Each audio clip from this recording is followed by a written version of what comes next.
اللہ اور اس کے رسول پر ایمان کا تقاضا اور نتیجہ یہ ہوگا، عملی دلیل یہ ہوگی وَآنفِقُوا مِمَّا جَعَلَكُمْ مُسْتَخْلِفِينَ فِيهِ، کہ خرچ کرنا اللہ کی راہ میں، فرمایا خرچ کرو اس چیز کو جو ہم نے تم کو دی، جو اللہ تعالیٰ نے تم کو عطا کی۔ کیسے؟ مستخلفین فیہ، تم کو اس کا عارضی مالک بنایا۔ استخلاف، مستخلف جو لفظ آیا ہے اس کے معنی یہ ہوتے ہیں کہ آپ اس کے ٹرسٹی ہیں، آپ اس کے نگران ہیں، اور یہ نگرانی کس نے دی؟ جعلکم، اللہ تعالیٰ نے دی، اللہ تعالیٰ نے عنایت فرمائی۔ وہ مال جو تمہارے پاس آیا ہے وہ مال دراصل تمہارا اپنا نہیں ہے، اللہ تعالیٰ ارشاد فرما رہا ہے، بلکہ کس کا ہے؟ مستخلف، اس میں اللہ تعالیٰ نے تم کو نگران کار بنایا، اللہ تعالیٰ نے تم کو ذمہ داری دی۔ اور مستخلف کہہ کر اللہ تعالیٰ نے ایک بہت بڑی حکمت کی جانب اشارہ کیا۔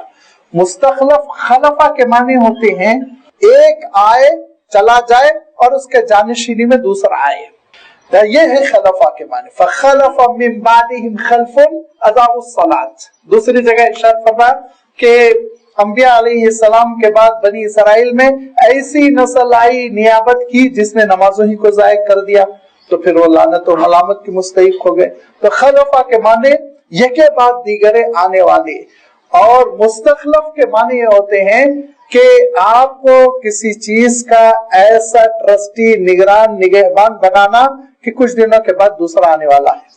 تو یہ ہے اللہ تعالیٰ ارشاد فرماتا ہے مال کے سلسلے میں، دولت کے سلسلے میں بھی اے بندے تو سمجھ لے کہ یہ عارضی ہے، جس کو کچھ دنوں کے لیے ذمہ دار بنایا گیا ہے، تیرے ہاتھ سے نکلے گا، تیرے ہاتھ سے نکل جائے گا، دوسرے کے پاس یہ چلا جائے گا۔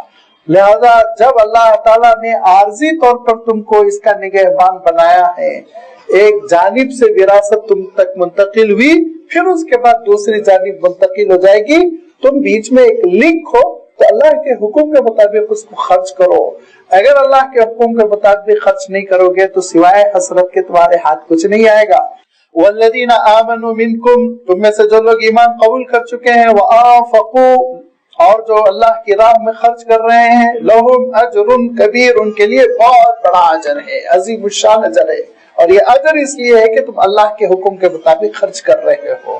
حضور اکرم صلی اللہ علیہ وسلم فرمایا کرتے تھے نا، اللہ کے رسول صلی اللہ علیہ وسلم فرمایا کرتے تھے کسی بھی چیز پہ رشک مت کرو اس دنیا میں، ساری چیزیں بیکار ہے۔ اگر رشک کر سکتے ہو، حسد کر سکتے ہو تو دو ہی چیزیں ہیں فرمایا، ایک اللہ کسی کو علم عطا کر دے، اور وہ علم بھی وہ علم نافع ہے، خود اس پہ عمل کرتا ہے اور اس کی بنیاد پر فیصلے کرتا ہے، تعلیم کرتا ہے، لوگوں کو سکھاتا ہے، تو اس علم پہ رشک کرو۔ یا پھر یہ کہ اللہ تعالیٰ نے کسی شخص کو دولت عطا کر رکھی اور وہ اللہ کے حکم کے مطابق خرچ کرتا ہے، اس پہ رشک کرو۔ یہ دو نعمتیں قابل رشک ہے۔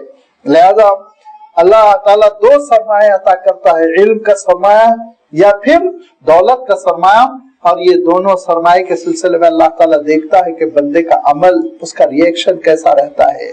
بار بار قرآن پاک میں کہا گیا خرچ کرو، خرچ کرو، خرچ کرو، انفاق، انفاق، انفاق۔ سورۃ الواقعہ میں بھی اس کا اشارہ آیا، سورۃ الحدید میں بھی آ رہا ہے، سورۃ البقرہ سے شروع ہو گیا۔ پہلی ہی آیتوں میں اللہ تعالیٰ ارشاد فرماتا ہے وَمِمَّا رَزَقْنَاهُمْ يُنْفِقُونَ، وہاں سے سلسلہ شروع ہو گیا، خرچ کرو، خرچ کرو۔ کیوں؟ مفسرین نے لکھا ہے اگر کوئی خرچ کرتا ہے تو یہ ایمان کی دلیل ہے، وہ مانتا ہے کہ مجھے میدان حشر میں بدلہ ملنے والا ہے۔ آپ مانتے ہیں نا، تبھی تو آپ بینک میں رکھا کے پلاسٹک کا کارڈ جیب میں لے کے گھوم رہے ہیں۔ آپ کو یقین ہے نا کہ یہ کام آئے گا، مشین میں ڈالوں گا، نوٹیں آئیں گی۔ یقین کا نتیجہ کیا ہے؟ یقین کا نتیجہ یہ ہے کہ آپ بینک پہ رقم جمع کراتے ہیں۔ اگر یہ یقین ہے کسی کو کہ واقعہ یہ ہے کہ میدان حشر میں ملنے والا ہے تو پھر وہ ابھی سے جمع کراتا ہے۔ اسی لیے سورۃ الواقعہ کے اخیر میں یہ بات ارشاد فرما دی تھی، موت کی تیاری 3 چیزوں سے ہوتی ہے۔ موت کی تیاری 3 چیزوں سے ہوتی ہے، جس کا اللہ تعالیٰ نے قرآن پاک میں اشارہ فرمایا کہ ما سلککم فی سقر، مرنے کے بعد 2 ہی انجام ہے، یا تو جہنم ہے یا جنت۔ جہنم میں کون جائے گا؟ ارشاد فرمایا لم نکن من المصلین، نمازیں نہیں تھی، ولم نکن نطعم المسکین، اللہ کی راہ میں خرچ نہیں کرتے تھے، پیسہ نہیں نکلتا تھا جیب سے۔ یہ اور تیسری چیز حضور اکرم صلی اللہ علیہ وسلم نے موت کی تیاری کے سلسلے میں نیک اولاد کو تیار کرنا، نمازیں، اللہ کی راہ میں خرچ کرنا، نیک اولاد کی تربیت، یہ ہے موت کی تیاری جو انسان کو موت کے بعد بھی فائدہ پہنچانے والی ہے۔ یہاں اللہ تعالیٰ ارشاد فرماتا ہے وَآفِقُوا فعل امر بھی ہے، خرچ کرو، اور انفقوا فعل ماضی بھی ہے، جو خرچ کرتا ہے بس اسی کے لیے بہت عظیم الشان اجر ہے۔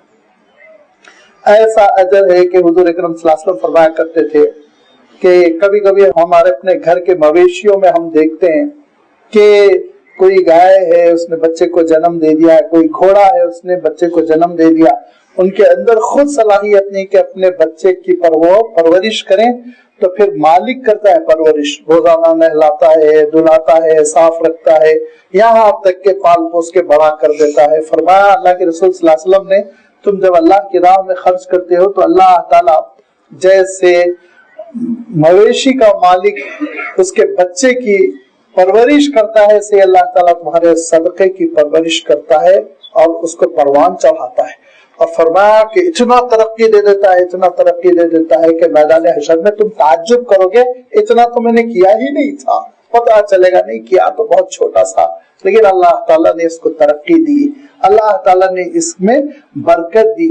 میں ایک بات ہمیشہ عرض کرتا رہتا ہوں اور مجھے انشاءاللہ ہے، اگرچہ کہ بعض حضرات اس پہ پھر ذرا اشکالات، سوالات، اعتراضات پیش کرتے رہتے ہیں، لیکن مجھے انشاءاللہ ہے کہ اسلام کی بنیاد انفاق پر ہے، اور اسلام نے امساک کو پسند نہیں کیا۔ امساک کے معنی سیونگ کے ہوتے ہیں، سیونگ، میں ناجائز سیونگ کو نہیں کہہ رہا ہوں، ذرا میرے الفاظ پہ آپ غور کیجئے، لیکن بہت زیادہ پسند نہیں کیا ہے۔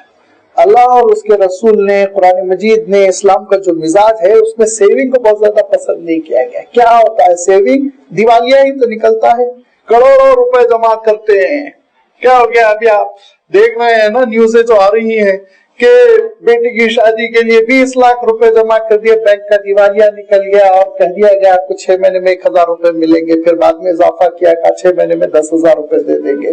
سر پیٹ رہے ہیں کہ مصیبت ہو گئی، ہم نے بڑی محنتوں سے 20 سال کی کمائی تھی، 10 سال کی کمائی تھی، ہمارے ہاتھ سے نکل گئی۔ سیونگ کا یہ نتیجہ۔ انفاق، اللہ کی راہ میں خرچ کرنے کا جو نتیجہ ہوتا ہے وہ اللہ تعالیٰ ارشاد فرماتا ہے کہ اللہ تعالیٰ سود میں بے برکتی ڈالتا ہے، صدقات میں برکت ڈالتا ہے، اضافہ، ترقی۔ آپ نے کبھی سنا، ایک مثال دیجئے کہ یہ صاحب خیر خیرات کرتے تھے اور ان کا دیوالیہ نکل گیا، آپ ایک مثال دیجئے، میں یہی بیٹھے بیٹھے 10 مثالیں دوں گا جنہوں نے سیونگ کی تھی، سود کے دلدل میں پھنسے اور ان کا دیوالیہ نکل گیا۔ ایسی مثالیں ہیں، گھر کے گھر نیلام ہو گئے، جس گھر میں رہتے تھے، آبائی گھر، ذاتی گھر، نیلام ہو گیا، نکل گیا، ہاتھ سے دیکھتے رہ گئے، اور راستے سے سواریاں پکڑ لی گئی، ضبط کر لی گئی، پیدل اتر کے گھر جانا پڑا، ایسے حادثات ہوئے۔ تو یہ جو اسلام نے مزاج بنایا ہے نا، وہ مزاج ہے خرچ کرو۔ تم یہ نہ سمجھو مال بس اس کو میں قبر میں لے کے جاؤں گا، میرے کفن کے ساتھ بھی یہ رکھ دیا جائے گا، ہرگز نہیں، یہ تو دوسرے کا ہو جائے گا۔ حضور اکرم صلی اللہ علیہ وسلم تقریر فرماتے ہوئے ارشاد فرماتے ہیں، تم میں سے کون سا شخص ہے جس کو اپنے مال کے مقابلے میں اپنے وارث کا مال زیادہ پسند ہے؟ صحابہ نے کہا وارث کا مال، بیٹے کا مال، پوتے کا مال ہم کو کیوں پسند رہے گا؟ ہمارا اپنا مال ہم کو پسند ہے۔ اللہ کے رسول حضور نے فرمایا جو اللہ کی راہ میں خرچ کر رہے ہو تمہارا، جو چھوڑ کے جا رہے ہو وہ وارث کا۔ ہو سکتا ہے وہ کلب میں جا کے فیس ادا کر دے، ہو سکتا ہے وہ شراب پیے اس مال سے، تو تمہارے لیے تو تباہی ہو گئی نا، بربادی ہو گئی۔ اگر تم اللہ کی راہ میں خرچ کرو گے اور اللہ کے حکم کے مطابق خرچ کرو گے تمہارے لیے، تو پھر یہ خیر ہی خیر ہے۔ اور خرچ کرنے کے معنی کبھی یہ نہیں ہوتے کہ سارا کا سارا مال اٹھا کے آپ کسی یتیم خانے کو دے دیں، مسجد کو دے دیں، نہیں، آپ خود کھائیے، خوشی سے رہیے، بال بچوں کی پرورش ہو، خاندان پہ خرچ ہو، پڑوسیوں پہ، ماں باپ پر، رشتہ داروں پر، قرابت داروں پر ترتیب بتائی اسلام نے۔ تمہارے درمیان مال رائج رہے، بے برکتی کی کیفیت نہ ہو۔ اللہ تعالیٰ ارشاد فرماتا ہے فَالَّذِينَ آمَنُوا مِنْكُمْ وَأَنفَقُوا لَهُمْ أَجْرٌ كَبِيرٌ، جو تم میں سے خرچ کرتے ہیں ایمان والے، ان کے لیے بہت زبردست اجر ہے۔